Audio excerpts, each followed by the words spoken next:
Bonjour, bienvenue à l'IHEL, bienvenue au campus Condorcet, bienvenue à ce concert-conférence qui a une double occasion. C'est la continuation d'un cycle qu'on a commencé avec Julia Donlé à mon côté l'année dernière autour de Omar Espinosa, musicien guitariste qui est dans la salle, et d'Esteban Bourg qui est là et qui nous ont aidés à initier ce cycle. Et c'est aussi l'occasion cette année de fêter les 70 ans de l'IHEL, créée en 1954. Et nous sommes très fiers de continuer l'aventure. Je voudrais dire bonjour tout particulièrement aux ambassadeurs qui sont dans la salle. Je ne les nommerai pas tous, vous me dispenserez des formes protocolaires dont je ne suis pas habitué et dont je n'ai pas une grande maîtrise.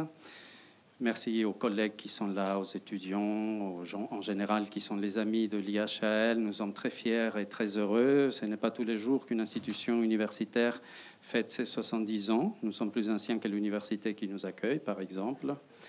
Et ce sont 70 années de coopération avec l'Amérique latine, d'échanges, de migration croisée, d'un syncrétisme, je dirais, presque religieux entre les deux continents qui a été initié par la France en 1954. Et puis en 1956, le président René Coty a inauguré cet institut. Je suis très fier d'en être son directeur aujourd'hui et je vous remercie d'être là. Je sais que c'est pour vous une forme d'amitié. Nous avons aujourd'hui le plaisir donc d'accueillir Raúl Barbosa, un immense musicien argentin qui sera présenté à l'instant, et Jimena Ponce de León, une anthropologue spécialiste des musiques populaires. Je n'en dirai pas plus. Je passe la parole à Julia pour présenter nos invités et pour vous dire un mot aussi de ce cycle de musique et sciences sociales dont nous sommes particulièrement contents. Merci Denis. Merci à toutes et à tous d'être venus.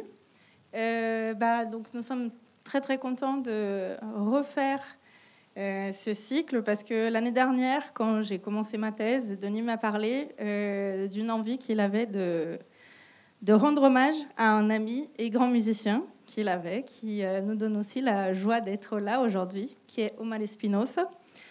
Et donc nous avons pu concevoir cette forme un peu différente de ce que nous voyons très souvent à l'université. Et ce projet m'a tout de suite inspirée parce que ça m'a fait penser à quelque chose que les Brésiliens et les brésilianistes connaissent peut-être, qui est le programme ensaio. Ça m'a beaucoup fait penser à une forme de discussion et de musique à la fois, pour qu'on connaisse en même temps le musicien et la personne qui est derrière l'artiste finalement, par échange de paroles, par discussion, par toutes les histoires en fait qu'on peut laisser passer quand on entend leur musique. Et bon, malgré le fait que dans le programme ensaio on voit pas la personne qui pose la question, Fernando Faro, ici nous avons décidé de faire une autre forme, puisque nous sommes quand même chercheurs et que nous avons envie de connaître les conférenciers qui parlent avec nous. Donc l'année dernière, avec Omar Espinosa, nous avions Esteban Bourg, qui est aussi là aujourd'hui, et dont je remercie la présence. Et aujourd'hui, nous avons Jimena Ponce de León, que du coup, Denis a déjà présenté.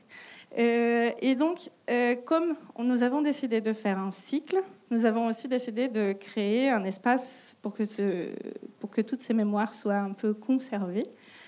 Et cela nous amène à un petit site que nous avons créé il n'y a pas très longtemps. Et je fais appel à votre indulgence parce qu'il a été mis en ligne hier. Et donc, ce site, il va servir à la fois de constitution de la mémoire de tout ce qui a été fait ici depuis l'année dernière, et aussi, évidemment, un espace où on pourra mettre d'autres archives, d'autres matériaux qui ne seront pas éventuellement exposés pendant le concert-conférence. Donc je pense que je ne vais pas trop tarder. Je voulais juste remercier toutes les personnes qui sont aussi dans les coulisses de cet événement. Et je me suis faite une petite liste pour ne pas oublier. Donc je voulais remercier Stéphanie Robert, Samy Majri, Laurence Mérignac, qui ont travaillé toutes les parties administratives et logistiques de l'événement. Je voulais remercier Tiffaine Davo, qui s'est occupée de toute la communication, diffusion, création du joli logo que vous avez vu tout à l'heure. Et bien sûr, Antoine Arroyo, qui s'occupe justement de l'enregistrement de tout cet événement, qui va être mis en ligne, disponible pour que, si jamais vous avez envie de re-regarder ou de montrer à d'autres personnes, ça sera en ligne dans pas très longtemps. Donc voilà, je du coup vous présente Rimena Ponce de Leon, qui donc va conduire toute cette conférence. Elle est chercheuse associée à l'EHESS et est membre de la Confédération musicale de France. Et donc, elle va conduire cet espace de discussion. Et évidemment, je vous présente Raúl Barbosa, qui, je n'ai pas besoin de vous le présenter puisqu'il sera présenté pendant un petit moment. Et je vous remercie encore une fois, toutes et tous, d'être là.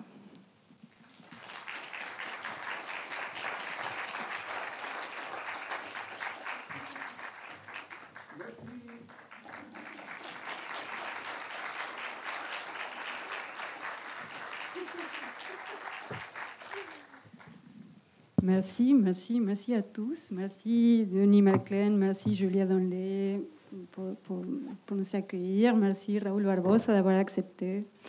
On est très heureux de faire partie de cette célébration de 70 années de l'IEAL. C'est vraiment un espace très important et très connu pour nous les chercheurs. Alors, c'est fort important pour nous. Et pour moi, être à côté d'un musicien si grand et que j'admire autant et que je respecte également autant, je pense qu'on va faire, comme disait Julia, une présentation qui va durer tout ce moment, ces concerts-conférences, que nous avions prévu de faire un peu cet échange réel entre un peu les anecdotes, la vie, les expériences et les vécus de Raúl Barbosa et sa musique, évidemment. Et pour cela, Raúl et Olga m'ont permis de rentrer un peu dans ces archives que vous allez un peu voir défiler de plusieurs images qui après ils seront mises à disposition, comme il disait tout à l'heure. L'idée c'est de créer un archive en ligne disponible pour n'importe quel chercheur ou personne intéressée. Alors il y aura beaucoup de matériel et ça c'est super intéressant. Alors merci aussi pour m'avoir donné accès à ces matériaux. Bon, je pense que pour commencer, on peut penser... On peut commencer, oui, avec plaisir. Commençons avec tes débuts, avec justement, on va voir des images qui défilent un peu, racontant tes débuts en tant que musicien professionnel. Et tu as eu vraiment aussi une ascendance, une famille qui t'a marqué musicalement. Tu veux nous raconter un petit peu de cette histoire? Comment est-ce que tu es rentré dans le monde de la musique? Je suis né d'une maman et un papa nés en la province de Corrientes. La province de Corrientes se trouve al noroeste de l'Argentina et se limitait avec le Paraguay et aussi avec le sur du Brésil et aussi la Bolivie. Donc, mon papa était guitariste. Et selon cuenta ma mère, que pendant que était encore dans son ventre, quand il y avait la musique de ma région, elle disait qu'elle devait partir à la rue parce que j'ai tellement faisait de mal avec le coup de pied dans son ventre. Et donc, je crois que je suis né avec l'esprit de la musique dans ma pensée, dans ma tête. Et quand moi j'ai eu 7 ans, plus ou moins, mon papa avait acheté mon premier accordéon. Mais je ne savais pas qu'est-ce que c'était un accordéon. C'est-à-dire que je l'ai vu, il a acheté ça à un monsieur qui avait 2 ou 3 vaches chez lui. Il vendait le lait au pied de la vache. Donc, il a vu qu'il y avait un instrument dans comment se dit, ce qu'on donne à manger aux vaches. Il a acheté cet accordéon, il est venu, il me l'a donné. Je ne me souviens pas comment est-ce que j'ai commencé à jouer, mais je sais que j'ai appris tout seul, parce que mon papa était guitariste, un musicien d'un caractère paisible, agréable, et elle toujours m'a poussé doucement à comprendre ce qu'était la musique. Un jour, mon papa, il partait avec mon accordéon, et j'ai cru avoir fait une petite mélodie. Donc, mon papa, il arrive de son travail vers 1h de l'après-midi, il a mangé, et il me demande comment aller avec ton accordéon. Je lui dis, papa, mais j'ai fait une petite mélodie. Ah, donc, tu peux la jouer? Oui, j'ai joué. Ah. Et donc, mon père, que c'était un sage, il m'a dit, ah, que c'était bien, très, très bien. Et donc, nous, on habitait dans un lieu où il y avait un terrain de 50 mètres. Et au fond, il y avait un oranger, il y avait des arbres, des choses que ma mère a plantées. Et donc, elle m'a dit, allons au fond de la maison. Il m'a dit, joue tout ce que tu as fait, joue. J'ai joué. Il m'a dit, c'est très joli, mais on va voir si on peut l'améliorer. Il n'a jamais me dit, non, écoute, ça ne sert à rien, il faut faire tout à nouveau. Jamais. Il trouvait bien, mais on pouvait l'améliorer. C'est comme ça que j'ai commencé à avoir mon accordéon et commencé à jouer jusqu'à l'âge de 10 ans. Il paraît que je jouais très bien, donc à mon papa lui a demandé si je pouvais participer dans un enregistrement. Et je ne savais pas qu'est-ce que c'est. J'avais 10 ans. Donc, je suis allé avec mon père. Et j'arrive, je prends mon accordéon, et tout était là, la chaise, le micro. Et il dit, on va voir comment que ça sonne. Donc, j'ai joué, tout est bien, tout est bien. Et j'ai joué ces morceaux. Et j'ai le disco de mon accordéon, petit accordéon de l'époque. J'ai joué pour la première fois avec des grands musiciens à l'âge de 10 ans. Et jusqu'à aujourd'hui, j'ai toujours été avec mon accordéon. Maintenant, cet instrument m'accompagne depuis plus de 30 ans, 32 ans, je crois, déjà. Il est à côté de moi. Je l'appelle le Borocho. Il m'accompagne toujours. Et voilà. Et est-ce que Claro. Est-ce que tu voudrais nous montrer peut-être une mélodie ou des mélodies dans lesquelles tu baignais à ce moment de ta vie? Je vais jouer avec plaisir.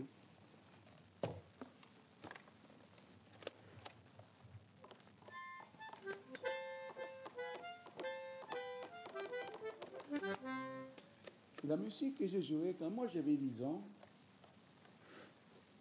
je l'avais joué maintenant.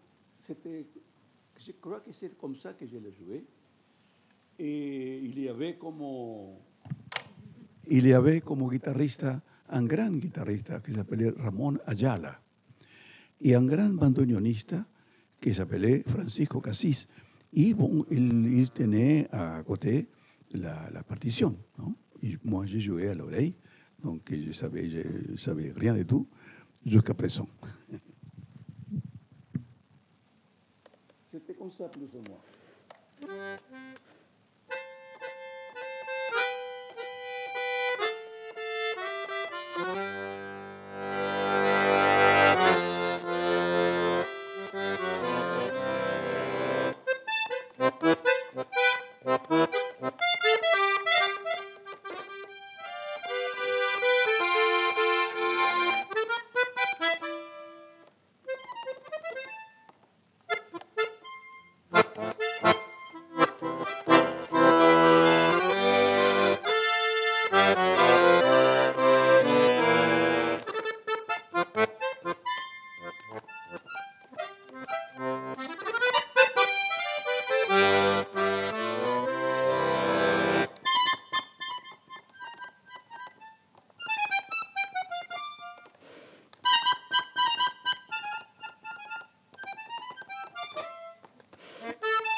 Wow. Et en fait, tu disais tout à l'heure, ça c'est un instrument depuis 30 ans, mais tu as commencé, on le voit sur les photos, avec un autre genre d'accordéon. Et même tu voulais un bandoneon, n'est-ce pas? C'est comment l'histoire de ton instrument? Et j'avais 14 ans quand un monsieur, grand maestro de bandoneon, qui s'appelait Damasio Esquivel, era fils de paraguayen, né en Argentine. Et il a demandé à mon papa si je voulais jouer dans son groupe à lui. Donc il y avait mon père à la guitare, don Damasio Esquivel, au bandoneon, et moi avec mon accordéon à dos rangés. Il y a des accordéons en Amérique centrale, en Colombie par exemple, qui sont accordéons à 3 rangées. Et j'avais un accordéon à 2 rangées. Et je ne sais pas qu'est-ce qui s'est passé, mais j'étais au moins 6 mois en train de jouer avec ce groupe-là. Mais un accordéon à 2 rangées, c'est comme un piano sans les touches noires. Donc, il n'y a pas trop de possibilités. Mais j'ai beaucoup de choses appris avec lui. À faire la 12e voix, par exemple. Mais un jour, mon papa disait, bon, nous avons fini de cette période de travailler avec Damasio et il va venir un autre accordéoniste. Donc, j'ai parti avec Et je voyais que je ne pouvais pas faire certaines musiques parce que j'avais un accordéon complètement limité. Et j'ai demandé à mon papa un bandoneon, mais je suis très loin d'imaginer que mon papa ne pouvait pas, parce qu'à l'époque, il fallait acheter en dollars le bandoneon. C'était trop cher. Donc, il partit chez la familia Anconetani. Il venait d'Ancona, d'Italie. Ils ont dit à mon père, on peut fabriquer un accordéon avec toutes les tonalités, mano droite, mano gauche, mais ça va tarder 12 ans parce qu'ici, il n'y a pas, sinon il faut la faire venir de l'étranger. Et ils sont très chers. Donc, 12 ans après, je suis allé avec mon père apprendre un accordéon, que c'était comme celui-là, 5 rangées et les basses ici. Mais j'étais encore pire parce que je ne connaissais pas cet instrument. Y en la familia en Conetani eran 3 hermanos, Antonio, Luis y el otro hermano, el petizo, el pequeño. Ils m'ont dit, nous avons un maestro qui peut apprendre. Y je suis allé chez le maestro, mais l'accordéon que el maestro tenía, il avait el teclado, el clavier, merci, à l'envers. Moi, je commence comme ça. Et elle jouait comme ça. Et je ne peux pas t'apprendre. Donc, je suis allé à la maison et je ne sais pas comment apprendre. Je ne peux pas inventer rien pour vous dire. Parce que tout à coup, j'ai commencé à jouer et j'avais déjà... j'avais 15 ans quand je suis allé prendre l'accordéon avec mon père. Mais à 17 ans, j'ai déjà joué quelques morceaux et un jour, un monsieur très âgé, il m'a demandé si je voulais l'accompagner. Je lui ai dit avec plaisir. Et c'est là que j'ai commencé à 14-15 ans à travailler les soirs. Je venais très tard à la maison. Mais c'était comme ça mon apprentissage comme musicien accordéoniste. Peut-être tu nous joues un morceau de cette époque, de ce moment. Okay.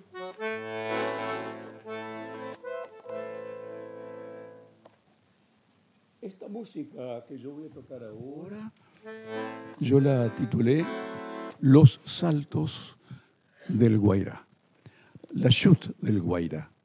En Paraguay, il y avait des chutes d'eau qui coulaient, s'appelait Guairá, sa région, mais ça n'existe plus. Je ne sais pas qu'est-ce qui s'est passé. Et c'est séché, cet moment tan merveilleux de voir la chute del Guairá. Et dans mon imagination, j'imaginais le bruit de l'eau.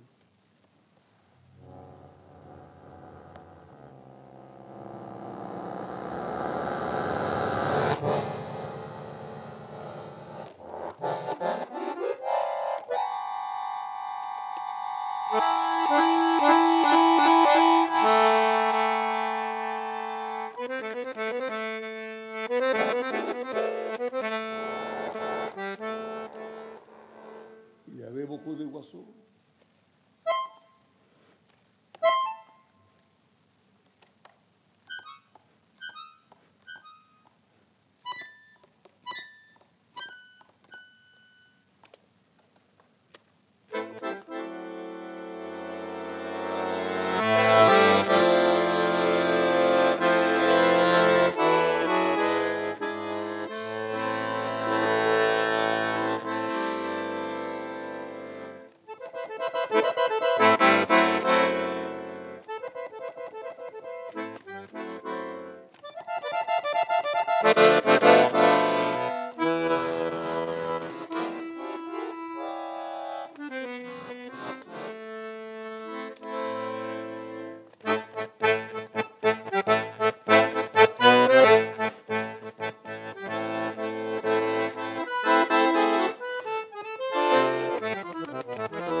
Merci.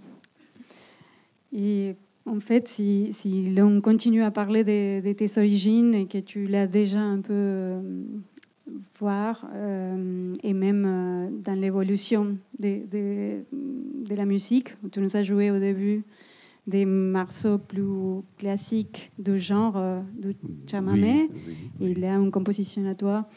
Et tu as grandi et tu t'es formé dans le cadre de ce genre qui est typique de nos musiques populaires du nord-est de l'Argentine, et qu'il n'y a pas longtemps, en 2020, il a été nommé patrimoine immatériel, culturel de l'humanité par l'UNESCO.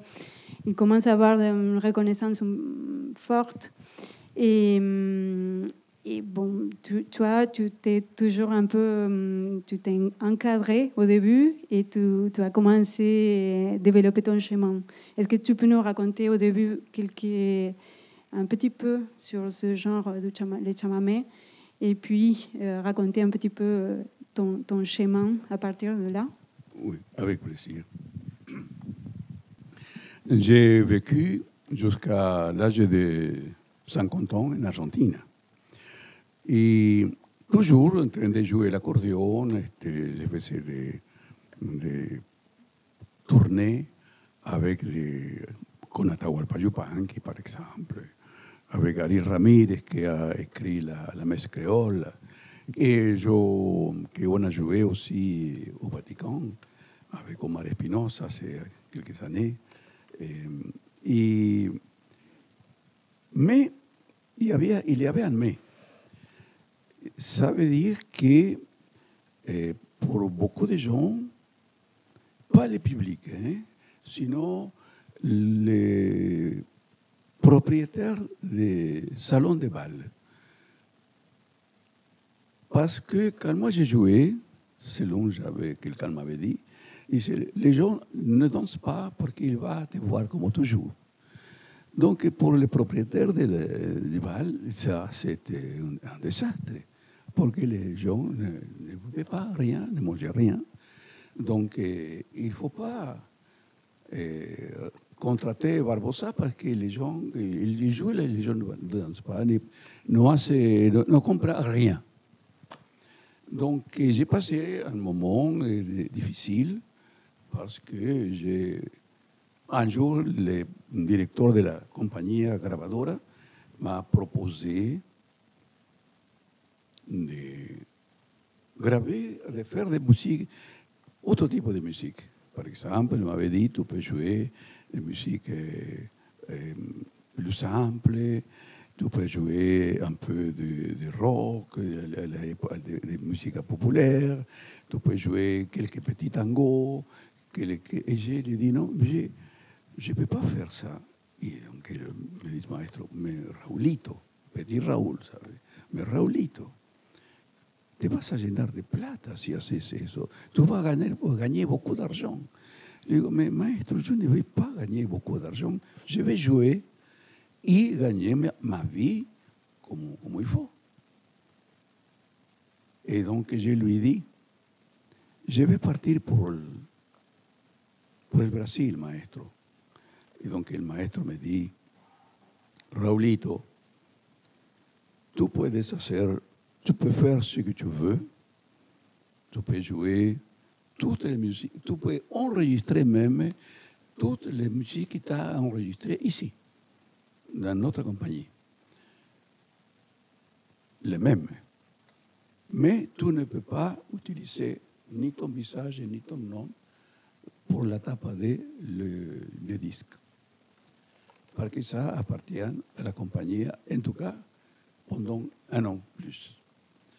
Donc, je suis allé quand même avec mon épouse. Ils m'ont demandé, Raúl, pourquoi tu n'as fait un disque?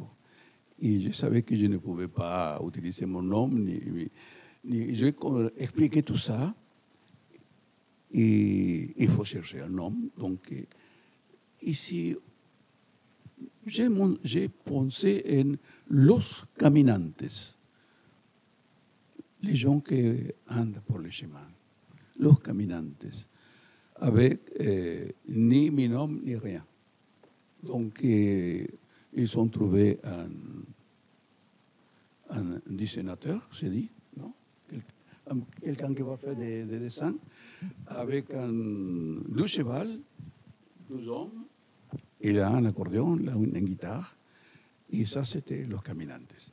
Et ça, le disco, il sort en Brésil, et je ne sais pas qu'est-ce qui s'est passé, mais les gens ont beaucoup aimé. Et les musiciens, jeunes musiciens, ils commençaient, selon m'ont dit, à écouter un accordéon différemment. Et à partir de ce moment-là, je retourne en Argentine et me demande pour faire un concert si je pouvais aller voyager à la Union soviétique à l'époque. À l'époque, il y avait les militaires en Argentine. Mais je suis allé, je vais demander à mes copains. Et tout dit, on dit oui, on y va. Donc on est parti. On a resté 3 mois dans l'Union soviétique en train de jouer partout. Et là, j'ai connu à une estrella de la música colombiana, una dama merveilleuse que j'ai encore ici dans mon esprit, elle est là. Et ça fait 12 ou 3 ans que je la vis encore por la télévision. La negra grande de Colombia, qui s'appelait Leonor González Mina. Et Leonor González Mina, et on était des amis. J'ai rié beaucoup avec elle parce qu'elle était una dame qu'elle aimait faire des blagues.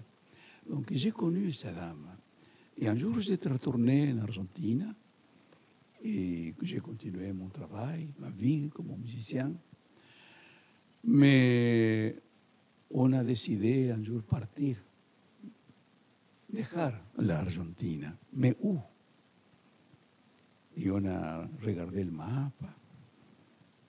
Inglaterra, les États-Unis, Espagne, Italie. Et la France. La France.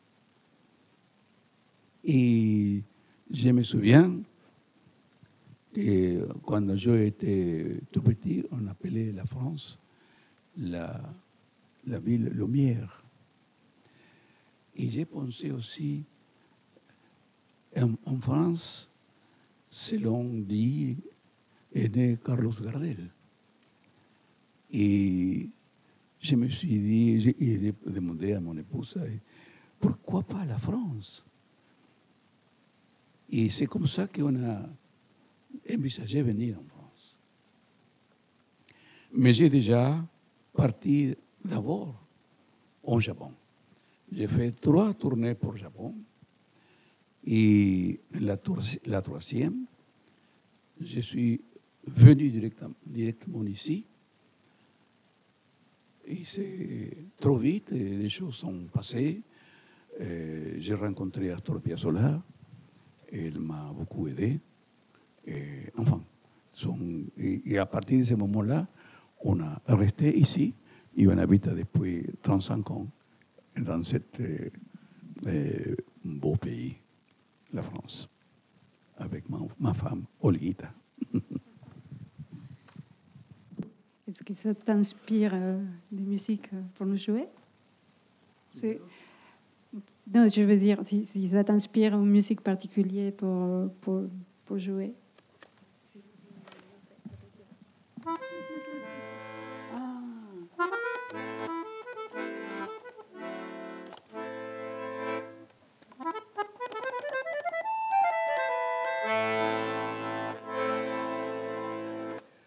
Il y avait une valse que j'ai entendue partout à Paris. Mais c'est incroyable, incroyable. Ça s'appelait dans mon pays que nadie c'est pas mi souffrir. C'est comme ça en espagnol. La traduction, plus ou moins, serait que personne sache de ma souffrance. C'est un monsieur qui a tombé amoureux d'une belle fille et l'a demandé de se marier. Elle n'a pas voulu. Donc, qu'est-ce qui se passe? Elle a fait un valse. Une valse. Parce qu'elle a rechassé sa demande de mariage. Et je vais jouer ces morceaux parce que je les connais très bien, je les jouais quand j'étais petit. Et un jour, un ami me dit, Raoul, je vais partir au sud de la France. Il y avait des musiciens et tout. Je voulais venir. Donc, on a parti tous les deux, ma femme et moi. Et nous avons arrivé. Il y avait des grands musiciens. Et il était Hermeto Pascual, l'accordéoniste Hermeto Pascual, énorme musicien. Et on ne se connaissait pas. Et je le saludé, maestro, mucho gusto, un plaisir, bla bla. Et il commençait à jouer. Il avait un accordéon tout petit de carton qu'il avait acheté. Dice, c'est un accordéon pour mes netos, son petit enfant. J'ai acheté ça para mi niño, mi nieto, no sé cómo se dit. Ah, mon petit-fils, c'est ça, mon petit-fils. Il a commencé à jouer avec un rythme impressionnant. Et j'ai pris mon accordéon et on a commencé à jouer ensemble. Et il n'était pas tout seul, il avait toute sa famille. Le groupe musical à lui, il y avait ses deux fils, son cousin et de la famille, tout. Quoi. Et comme j'avais mon accordéon à côté, j'ai commencé à jouer aussi avec lui. Et on a fait une fête merveilleuse avec lui. Et quand el maestro les de jouer, j'étais tout seul, donc j'ai joué en valse. C'est que j'ai entendu partout en France.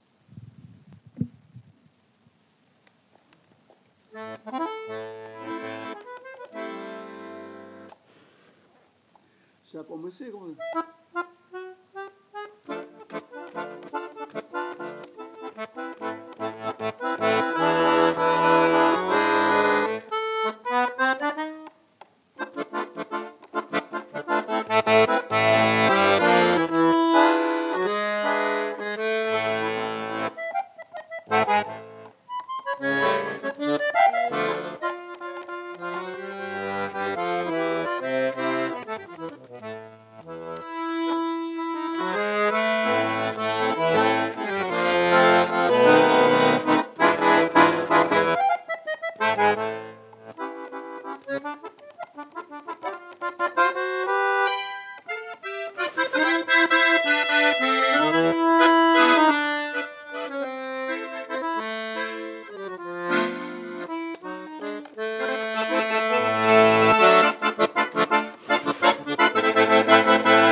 C'est toujours un peu difficile de reprendre la parole après t'entendre. Et tu as déjà dévancé beaucoup de sujets qui me semblent super intéressants pour raconter, pour présenter ton histoire. Et on est déjà arrivé en France. Et c'est déjà l'année 87. Et tu commences à ce moment aussi à faire de nouvelles rencontres, à tenter d'ouvrir et de recommencer ta vie professionnelle de ces côtés. Tu as déjà mentionné Piazzolla, qui a été un personnage qui t'a un peu présenté et ouvert, par exemple, les trottoirs de Buenos Aires, qui était un endroit consacré au tango, d'abord.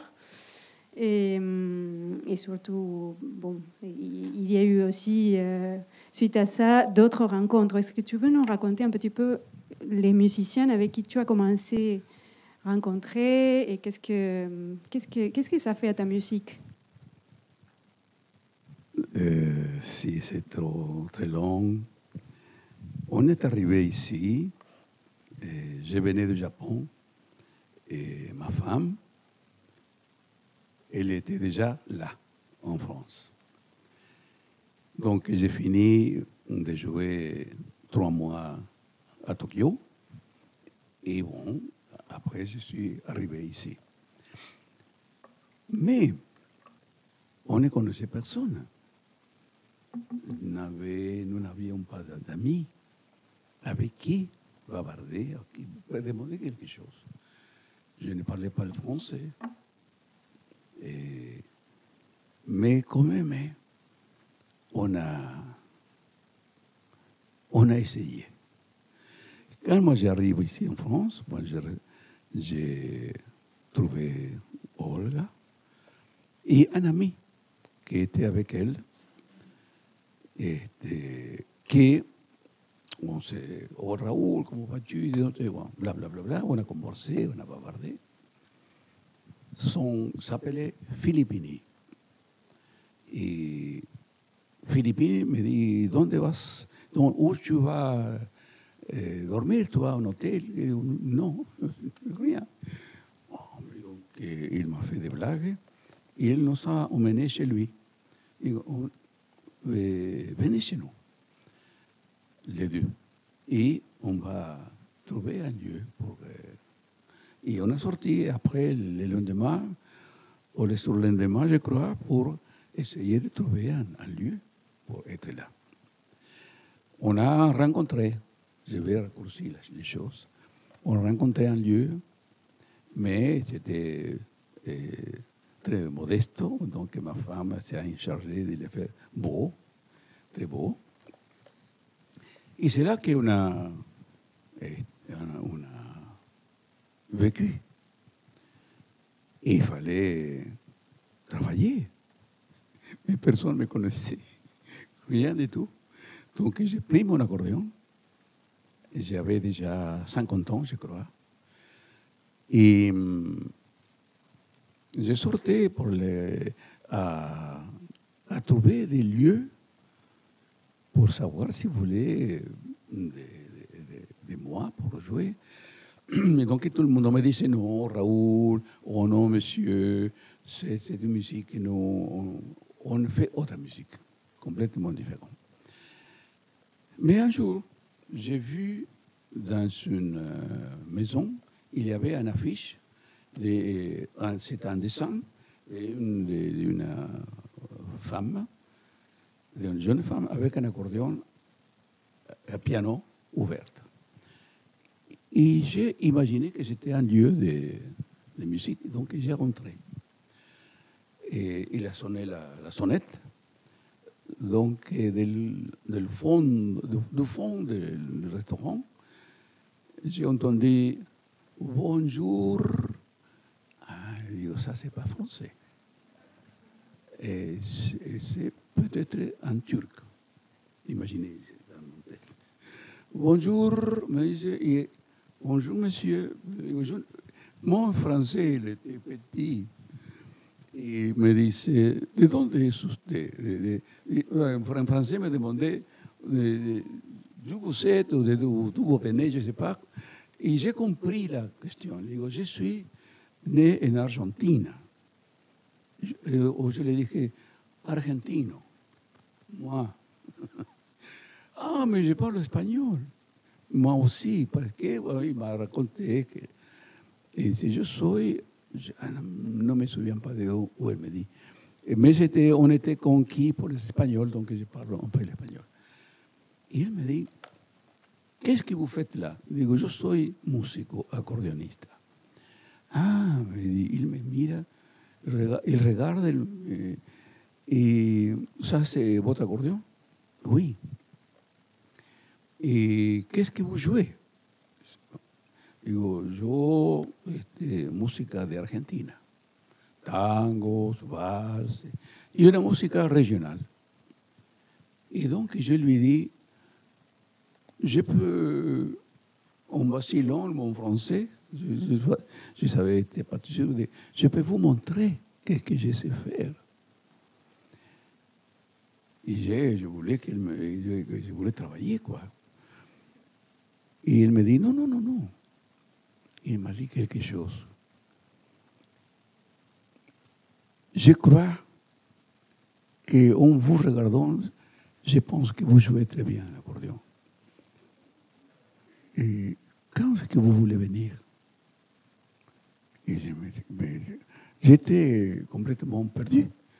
Parce que non pensais que c'était tellement facile. C'est vrai que j'ai marché partout, dans plusieurs nuits, avec mon accordéon au dos. Et je lui ai dit, quand vous voulez, parce que j'ai sorti, bon, la semaine, donnez-moi 10 jours. Et je vais faire une promotion et vous venez jouer. 10 jours après, je suis allé. Et il y avait beaucoup de monde dans la rue. Et j'ai arrivé là, et j'ai imaginé, tellement il est fait tellement chaud que les gens n'ont pas encore rentré. Donc j'ai demandé, pardon, je ouvre la porte pour entrer. Il était complètement plein la salle. Et j'ai rentré. Ah, Raoul, me disait. Bon, t'as vu, la salle est pleine. Mais je ne comprenais rien. Parce que je savais que la promotion, ils ont mis mon nom et mon prénom, mais ça n'a rien à voir parce que je n'étais pas connu. Bon, j'ai joué quand même. J'ai joué et c'était à la gorra, non? À la casquette. Et donc, la personne qui dit, bon, on va, comme toujours, on va passer pour le panier pour les musiciens. Donc, je ne savais pas quoi faire, j'ai pris place dans le scénario, dans la scène, et il m'appelle, Raoul, ven. Ici, c'était fait très bien, hein? Je ne savais pas à l'époque que c'est très bien. Il me dit, tu peux compter l'argent et après je viens. Donc j'ai compté et il y avait beaucoup de petites monnaies, la moneda, ¿no? Et il me dit, combien t'as fait? Et je lui ai montré. Ah non, c'est pas mal, me dice, ¿no? Dice, hay 1000 francos. 1000 francos, era un dinerito. Dice, yo quisiera que me des todas las monedas y yo te doy después en francos las monedas porque a mí me hace muy bien tener monedas. ¿No se dit monedas? De pièces, pardon, merci. De pièces. Je prends les pièces et je te la... Donc je suis allé à la maison. con 1000 et beaucoup plus de francos, et que ça nous permettait de payer les loyers. Il fallait payer les loyers. Et donc on a payé les loyers. Et il m'a dit, tu peux venir dans 15 jours. Et c'était comme ça que j'ai commencé à jouer en France. Et un jour, quelqu'un m'a dit, Raúl, ¿qué haces acá? Qu'est-ce que tu fais ici? Y yo soy fulano de tal, dice, trabajo en la UNESCO. Je travaille à l'UNESCO. Et tu ne veux pas jouer au trottoir de Buenos Aires. C'est quoi le trottoir de Buenos Aires? Donc, il m'explique que c'était une maison très connue à Châtelet, à Paris, et que là, il y a des músicos de tango qui jouent tous les soirs. Je dis, mais je joue le tango, oui, mais j'ai envie de montrer autre type de musique. Ah, mais oui, je sais, me dit ce monsieur. Mais tu peux jouer ta musique. Hein? On ne va pas obliger à jouer le tango. Donc, je lui dis, je vais faire donc, je vais jouer 4 ou 5 morceaux du tango que je connais très bien, que je joue le tango, pour vous dire merci de votre gentillesse de me permettre de jouer la musique à moi. Donc c'est ça que j'ai commencé. Il me dit l'attaché de presse qui s'appelait comment s'appelait Olguita? Martin de la Place. Martin de la Place. Si. Et donc, Martin de la Place, elle a dit, je vais faire des lettres. Je vais faire des lettres pour les musiciens qui ont joué ici, pour qu'ils disent quelque chose de toi. Donc, il a envoyé les lettres. Il m'a dit, dans 20 jours, on aurait quelque chose. Mais il m'a dit après, tu sais, une chose, Raoul, il y a une seule lettre, une seule réponse. Mais, avec ça, ça suffit. Ça ne m'intéresse plus les autres lettres qui peuvent venir. Mais je ne veux pas te dire de qui il s'agit. Ok, ça va, c'est parfait. Et il est parti. Quelques jours après, il m'a dit, après de commencer à jouer, j'avais armé un quartet avec moi, 3 musiciens de plus. Et c'est autre chose. Et Martin de la Place me dit, Raoul, allez acheter le journal, qu'il y a une promotion pour tout début, tout de vous, ou non sais comment se dit, dans le trottoir de Buenos Aires. Donc je suis allé acheter le journal et j'ai commencé à feuilleter et voilà. Je vois l'annonce, trottoir de Buenos Aires, blablabla. Mais bon, mon français, il était désastreux, je ne savais pas parler français. Et il y avait un petit recadre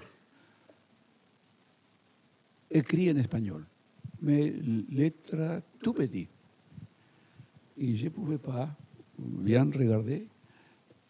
Et j'ai vu la firme qui disait Astor Piazzolla. Et je dis, mais c'est une blague, qu'est-ce qui se passe? Astor Piazzolla. Et j'ai lu, quand moi j'ai arrivé à la maison, j'ai lu. Et elle a dit beaucoup de choses.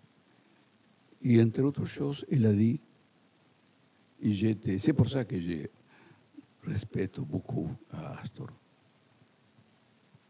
Elle a dit, je serais incapable de jouer un chamamé.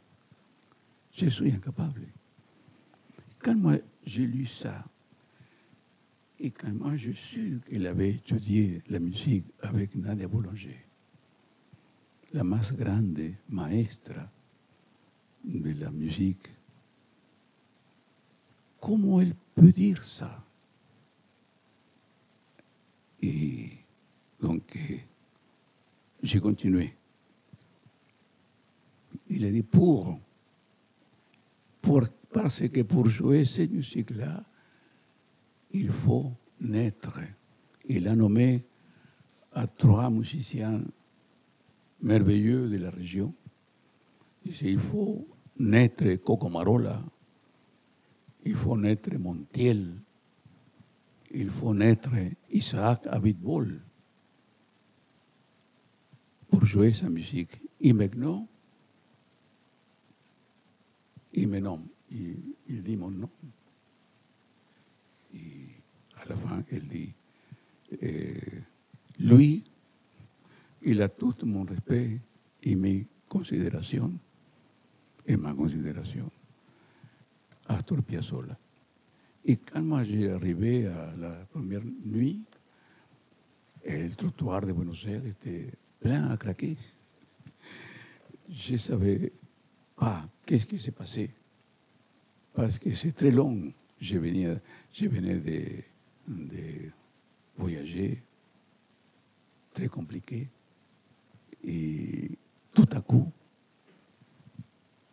apparaît le soleil, et j'ai commencé à faire tout ce qu'il faut faire pour avoir la documentation, les documents. Et c'est comme ça que depuis 1987, j'ai resté ici en France. J'ai connu Astor Piazzolla, j'ai connu Marcela Solá, Richard Galliano et tous les autres musiciens avec qui moi j'ai fait des tournées pour le Japon. Des gens merveilleux, agréables, qu'ils m'ont fait un espace pour que je puisse jouer mon accordéon. La musique que moi, je ne pouvais pas jouer dans mon pays. C'est pas juste de dire ça. C'est pas que je ne pouvais pas jouer. Je pouvais. Les gens allaient voir mon travail. Mais je n'étais pas demandé. Donc, c'est pour ça que j'ai dit à ma femme un jour si on pouvait peut-être partir. Et c'est comme ça, c'est pour cette raison qu'on est là. Content d'être là. J'ai continué à faire mon travail comme accordéoniste.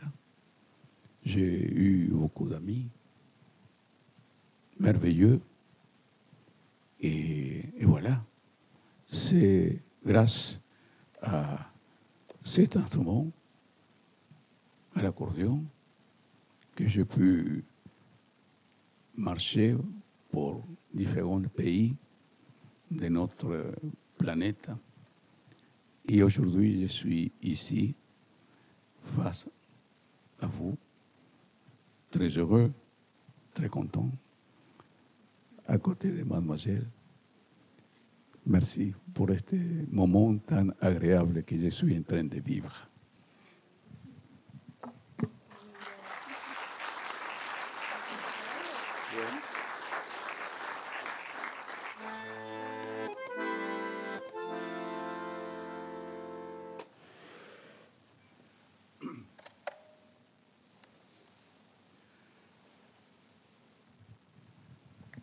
Yo voy a tocar una música simple.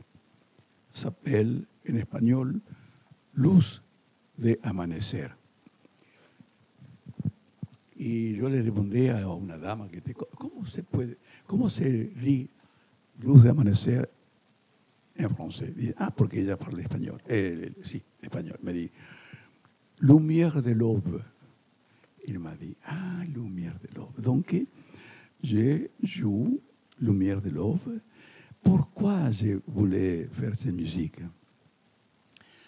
Et on habite au quartier latin, dans la rue de l'école polytechnique. Et il fallait monter pour la montagne de Sainte-Geneviève, que tout le monde connaît. Et ça fait 32 ans qu'on habite dans cette maison. Et quand on est arrivé, il faisait trop chaud, mais très chaud le soir. Donc, je ne pouvais pas dormir. Mais un jour, donc, je me suis levé, mon épouse, elle dormait, et j'ai préparé le matin, et j'ai sorti au balcon. Il y avait un balcon. Et c'est comme était dehors. Et comme si c'était peut-être 5 heures du matin, 4h30, je ne me souviens pas. Il était ombre encore. Il n'y avait pas de soleil. Et j'ai commencé à voir le matin et tout à coup, j'écoute un oiseau. Que chantait ce oiseau? Il était dans son dans antenne de télévision. Je crois que c'était un mirlo, qu'il appelait sa compagne. Et tout à coup, le soleil, la clarté commence à ser claire, mais doucement. Et j'ai imaginé la fois que j'ai vu le petit matin, la alborada, on dit en espagnol, quand on commence à venir la lumière. Et j'ai commencé, j'ai pris mon accordéon, mais je ne voulais pas faire de bruit.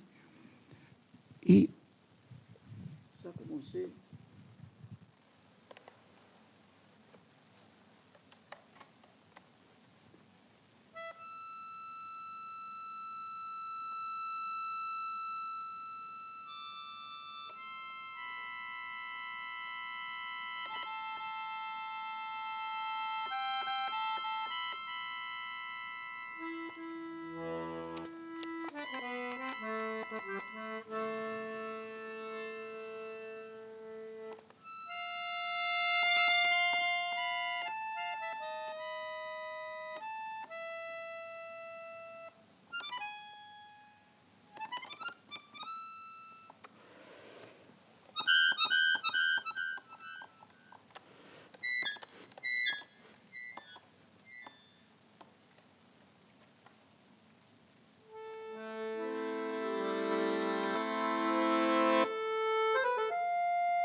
Quelle beauté. En fait, on dirait que tu as été bien accueilli ici en arrivant, que tu as pu commencer à développer, consolider ton style, tes musiques et ton message musical, on va dire. Et j'ai pensé justement parce qu'il y a tout un côté, même dans les titres des morceaux que tu choisis, les titres des albums, il y a plein d'allusions au paysage sonore, urbain et naturel. Et aussi, il y a une autre quête que je considère identitaire de ton côté, qui vient plutôt de la force guarani que tu veux transmettre, que tu as dû apprendre de ton côté aussi, parce que tes parents ont décidé de ne pas te transmettre quelque chose qui pouvait en fait te compliquer les choses, ton chemin. Et finalement, une fois ici, tu as décidé de reprendre un peu cette langue, de l'étudier avec plein d'efforts, d'envie. Et comme tu étais en train d'apprendre le français en arrivant aussi, parce que c'était quelque chose de nouveau pour toi. Et bon, dans cette quête de consolidation autant musicale qu'identitaire que tu as voulu transmettre, je sens, je te demande en fait. Et tu t'as aussi investi, parfois tu voulais aussi utiliser, je veux dire, par exemple, soit de ponchos ou des choses qui vraiment te mettaient dans une place vraiment très, comment dire, de consolider en fait une identité, même visible pour tout le monde, que ça soit clair, n'est-ce pas? Et comment est-ce que ces paysages et cette identité guarani ont transformé ton langage musical, ou comment est-ce que ça a été cette quête de consolider ça dans ta musique?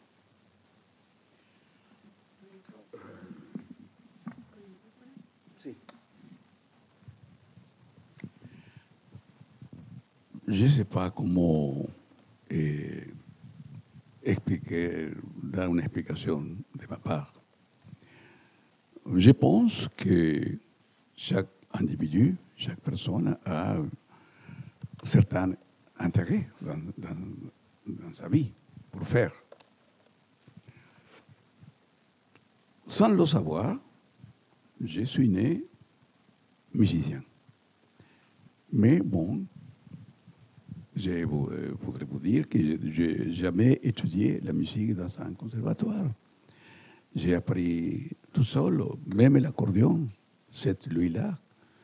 C'était comme les premières que m'a fait la famille Angonetani quand j'avais 14 ans, 15. Et je suis allé avec mon père. Et il n'y avait personne qui me... Je ne sais pas comment j'ai appris. Je ne le sais. Mais mon papa et ma maman, chacun dans son rôle, m'ont aidé. Quand moi j'ai devenu plus âgé, je me suis rendu compte de beaucoup de choses. Beaucoup de choses. De comment mon père est arrivé à Buenos Aires. Moi, j'ai arrivé dans un avion. Mon papa, il est arrivé à Buenos Aires. J'ai arrivé ici à France en avion.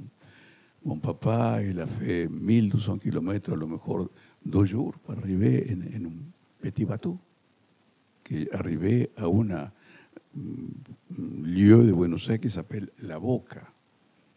C'est un lieu d'ouvriers. C'est là que mon papa a vécu. Il a connu Atahualpa Yupanqui.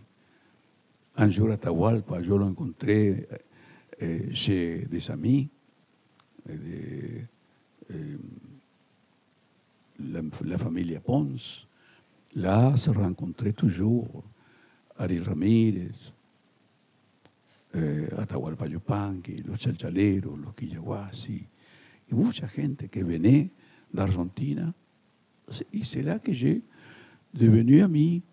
Et un jour, j'ai rencontré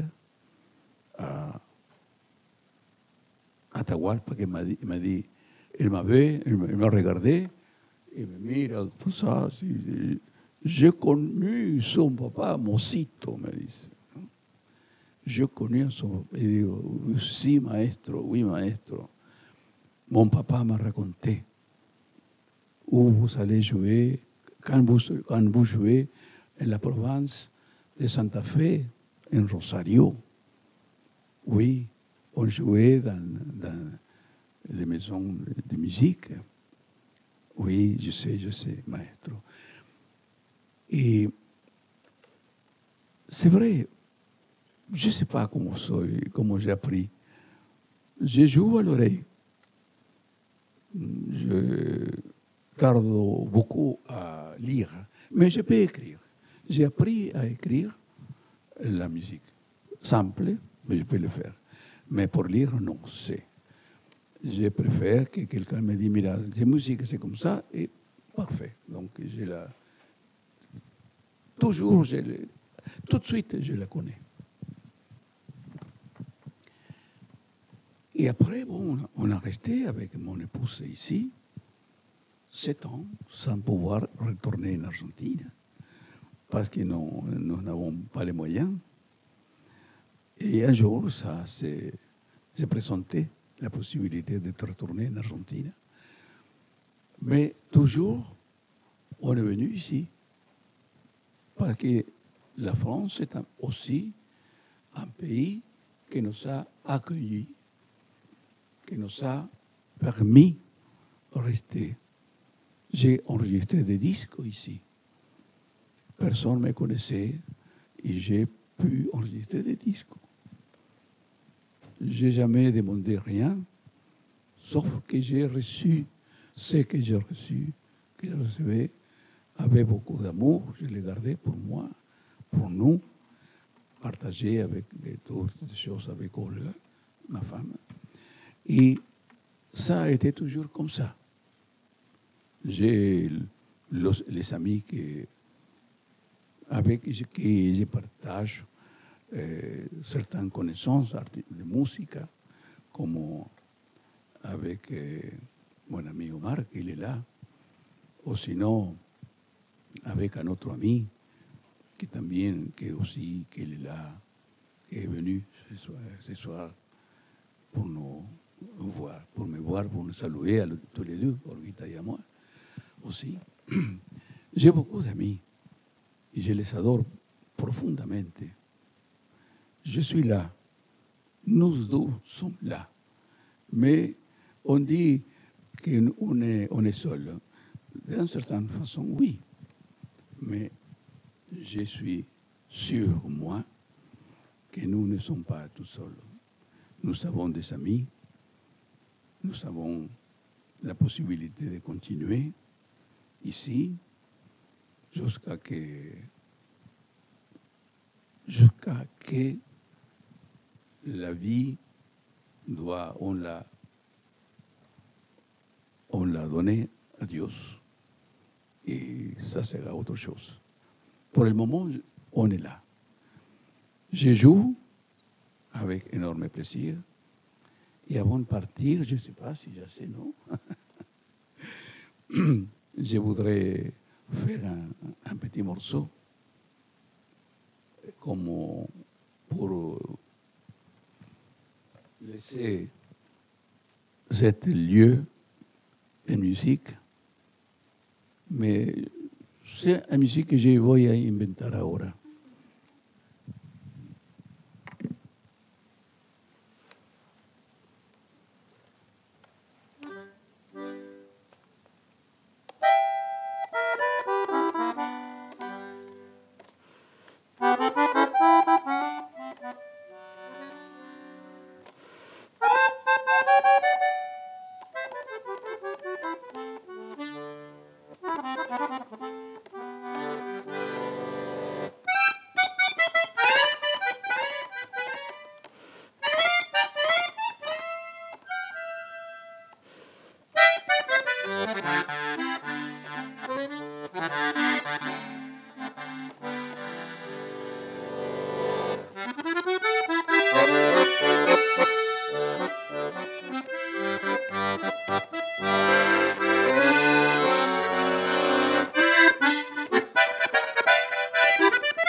Quel plaisir. Merci. Merci tous les deux. Merci Jimena Ponce de León. Merci Raúl Barbosa. On ne peut pas mieux chanter Joyeux anniversaire que ça n'a pas été fait. Donc vous êtes tous conviés à un petit vin de l'amitié juste en bas. Il suffit de nous suivre. Merci. Et Julia? Ben, encore merci à toutes et à tous d'être là. Il voit ces photos.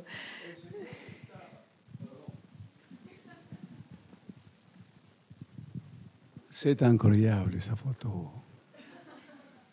Bon, les garçons, ah là là, oh, qu'est-ce qu'ils sont beaux tous les trois. Ces garçons à gauche s'appelle, c'est un chanteur, s'appelait Ozuna, Octavio Ozuna. Elle est là. Ça, c'est la dernière fois qu'on a joué au Japon. On n'était que tous les deux. Ça, c'est les 87. Il était un garçon adorable. Il est parti déjà. Il m'a quitté, si je peux dire. Et là, c'est un accordéon que j'ai fait un enregistrement pour l'Allemagne. Et je crois qu'il n'avait... Je ne sais pas pourquoi il me dit, Raoul, si tu acceptes, on va te payer avec un accordéon. Et comme j'avais qu'un seul accordéon, j'ai accepté l'accordéon. C'est celui-là. Ah, il est à Piazzolla. Astor. Ah. Si, parce que Piazzolla, on ne le connaît pas, Piazzolla, bien. Il était un blagueur professionnel. Il était un blagueur professionnel. Et moi, je suis un peu moins que lui, mais un blagueur aussi. Des fois, j'ai envie de faire des blagues. Et je vais raconter une chose d'Astor. Il était avec son papa. Son papa, il voulait faire des choses pas méchantes, mais il était méchant quand même. Et il jouait dans un bar quand il était jeune et il y avait un Joël derrière, à la fin. Mais avant, il y avait un quintetto de músicos qui jouaient. Et donc, avec son papa, ils sont allés acheter un fil para, ¿cómo se dice? Mecha para hacer un fuego. Y acheté de cohetes, ¿cómo se dice los cohetes? Petar. Una caja así de petar. Y la fue y la puso abajo y la metí en dessous de la escena. Donc, elle a, con su papa, elle a vu combien de temps pouvait durer la mèche. Une fois qu'on l'avait... 20 minutes. OK, 20 minutes. Donc, il a acheté, il a fait tout, mais il a ensonné la mèche, il s'est senté en le bar d'en face, et tout à coup, le pétard. Pendant que l'orchestre jouait, c'était ça, Piazzolla. Il faisait ça, il mourir de rire. Il était comme ça. Il a fait beaucoup de choses que je vais raconter ça uniquement. Et vous savez une chose, c'est lui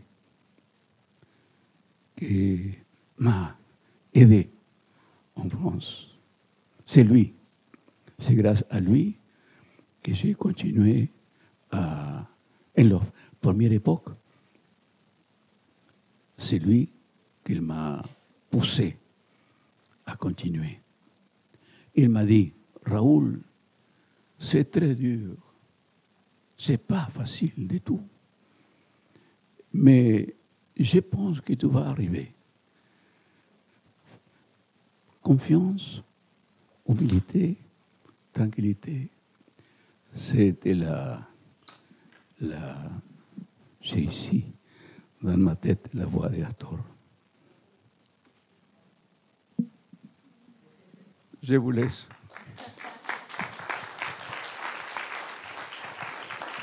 Merci beaucoup, Raoul, pour ces anecdotes aussi. Et à tout de suite, alors. On vous attend en bas. Je voulais juste dire un dernier mot pour féliciter toute l'organisation du colloque de la Fabrique des relations internationales depuis l'Amérique latine, qu'on a aussi la joie et l'honneur de clôturer.